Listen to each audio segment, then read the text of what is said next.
নমস্কার, আমি দীপক মহান্তি। আমার পুরুলিয়াতে প্রত্যেককে স্বাগত।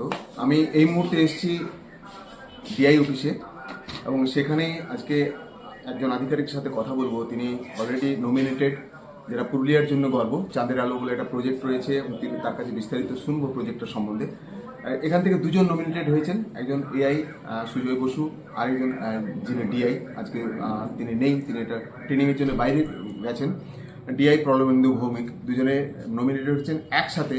এই পুরুলিয়া থেকে প্রথম পশ্চিমবাংলা থেকে 6 জন নমিনেটেড হয়েছেন, তার মধ্যে আধিকারিক 2 জন এবং দুজনেই পুরুলিয়ার। সেটা একটা বিরাট গর্বের ব্যাপার। অনেক কিছু নিয়ে প্রজেক্টটা, বিশেষ করে ম্যাল নিউট্রিশন নিয়ে প্রজেক্টটা হচ্ছে যে কী করে বাচ্চাকে আরও স্কুলে টেনে আনা যায়। প্রজেক্টটা স্কুল পরিকাঠামো নিয়ে, যেগুলো পুরুলিয়াতে বারবার ধরে প্রশ্ন ওঠে। জঙ্গলমহলের প্রান্তিক জেলাতে আমরা এই নিয়ে অনেকবার খবর করেছি, ইনফ্রাস্ট্রাকচার নিয়ে, এবং বিশেষ করে বিএমআই যেটা ইন্ডেক্সটা বারবার আমাদের কম, সেক্ষেত্রেও তারা কাজ করেছেন এবং জিজ্ঞেস করবো সেই ব্যাপারে তাদের কি বক্তব্য, তারা কি দেখেছেন এখান থেকে। আমি কথা বলে একটু ওনার সাথে। ইঞ্জিনিয়ার মনোনীত হয়েছেন, এটা কি মানে একটু যদি বলেন এটা বিশেষত্বটা কি? প্রতি বছর national institute of education planning and administration এটা পুরো দেশের জন্য করেন এবং সেখানে প্রতিটা রাজ্য সরকার থেকে মানে রাজ্যের থেকে 2 জন ডিস্ট্রিক্ট লেভেল অফিসার এবং 4 জন ব্লক লেভেল অফিসারের মনোনীত হন এই ট্রেনিংয়ের জন্য। এটাই ভাল লাগছে। এইবার আমাদের ডিআই স্যার এবং আমি দুটো আলাদা আলাদা প্রজেক্টের জন্য দুজনেই এই লিস্টে আমাদের এনলিস্টেড হয়েছি এবং রাজ্য সরকার আমাদের মনোনীত করেছেন। Application for award for innovation and the good practice in education administration mainly হচ্ছে কি এই অ্যাওয়ার্ডটা। তো এটার জন্য আমাদের দুজনে আলাদা স্যারের প্রজেক্ট ছিলেন প্রলয়েন্দ্রবাবুর একটা জায়গার ওপর, এবং আমারটা ছিল হচ্ছে চাঁদের আলো প্রজেক্ট, যেখানে হচ্ছে গিয়ে আমরা এরকম 6টা একটু পিছিয়ে পড়া স্কুল নিয়েছিলাম এবং তাদের ইনসেন্টিভ ইন্সপেকশন এবং মানে খুব গাঢ়ভাবে যারা এসআই অফ স্কুল রয়েছেন তারা ইন্সপেকশন করে কিছু খুঁটিনাটি চেঞ্জেস কথা বলেছেন বা বিভিন্ন আপগ্রেডেশনের কথা বলেছেন। তার বেশি উঠে আসে বিভিন্ন জেলার বিভিন্ন প্রান্ত থেকে। সদর 1-এর একটা আছে, মানবাজার 3 আছে, আদ্রা আছে, জয়পুর, সাতুরি এবং বড়াবাজার 3। মোটামুটি স্কুলগুলো সবই একটু ইন্টেরিয়ার পার্টে। সদর 1-এর একটা গ্রাম অঞ্চলের একটা স্কুল আছে। এছাড়া তো এখানে আমরা যেটা দেখি যে স্কুলগুলোকে 3টে প্যারামিটার আমরা প্রথমে পরিমাপ করি ট্রেনিংয়ের শুরুতে।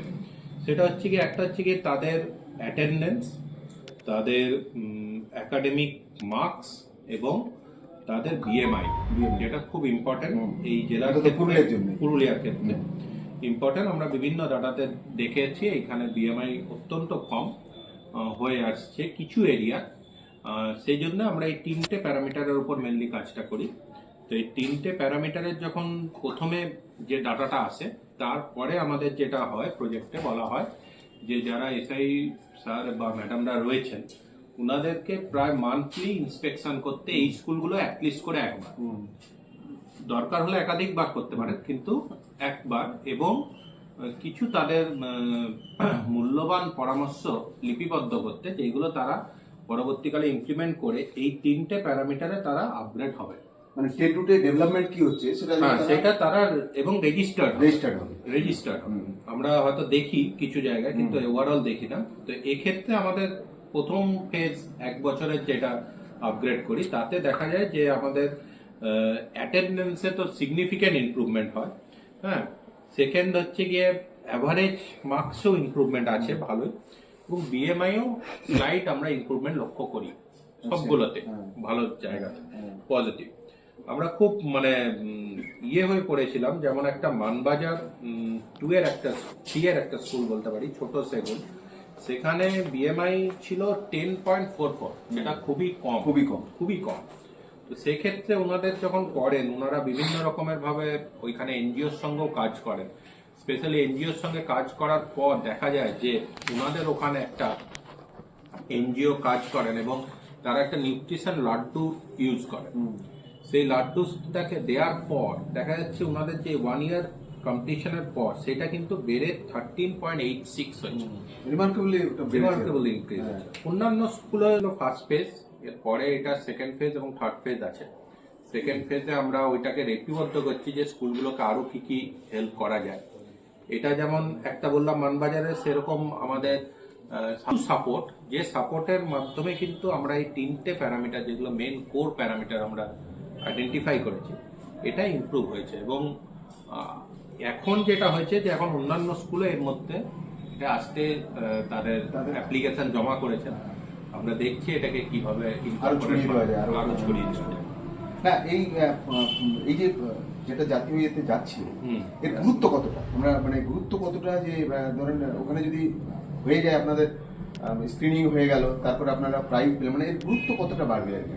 না, নিশ্চয়ই প্রজেক্টটা অত্যন্ত হাইলাইটেড হবে, কিন্তু ব্যাপারটা হচ্ছে ন্যাশনালে গেছে, ঠিক আছে, ন্যাশনালে আমাদের একটা রিপ্রেজেন্টেশন থাকে, সেটা হয়তো করতে যেতে হতে হবে, কিন্তু বিষয়টার উপর হচ্ছে কি যে এইখানের মতো জায়গায় এই প্রজেক্টের খুবই দরকার, যাতে এটাকে মানে চারদিকে ছড়িয়ে দেওয়া এবং যে মেন প্রবলেমগুলো, সেই প্রবলেমগুলো যেন এখানে অ্যাড্রেস করা যায়। আশা করছি আমরা যে এটা হবে এবং ন্যাশনাল লেভেলেও ওনারা এটাকে স্বীকৃতি দেবেন।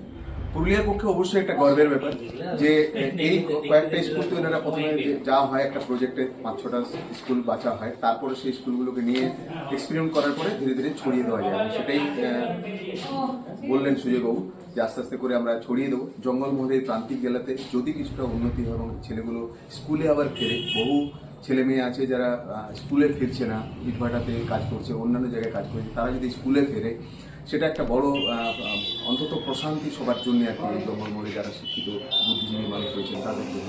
এবং বিএমআইটা অবশ্যই ম্যাল নিউট্রিশনে শহর বাজারে বোঝা যায় না, গ্রামের দিকে কীভাবে ম্যাল নিউট্রিশন, মিড ডে মিলটা সেখানে কতটা কার্যকরী সেটা যারা মাস্টারমশাই আছেন তারা বোঝেন, যারা আধিকারিক আছেন তারা বোঝেন। সেটা যদি আরও কার্যকরী কিছু করা যায় সেটা নিয়েও তাদের চিন্তাভাবনা রয়েছে। ধন্যবাদ আপনাকে এতক্ষণ আমার পরিবারের সাথে কথা বলার জন্য, এবং ব্যাপারটাকে যে অন্তত ওভারঅল শিক্ষার জগতে একটা নতুন প্রভাব ফেলবে এটুকু শিওর। আশা করি তাই। অসংখ্য ধন্যবাদ সবাইকে।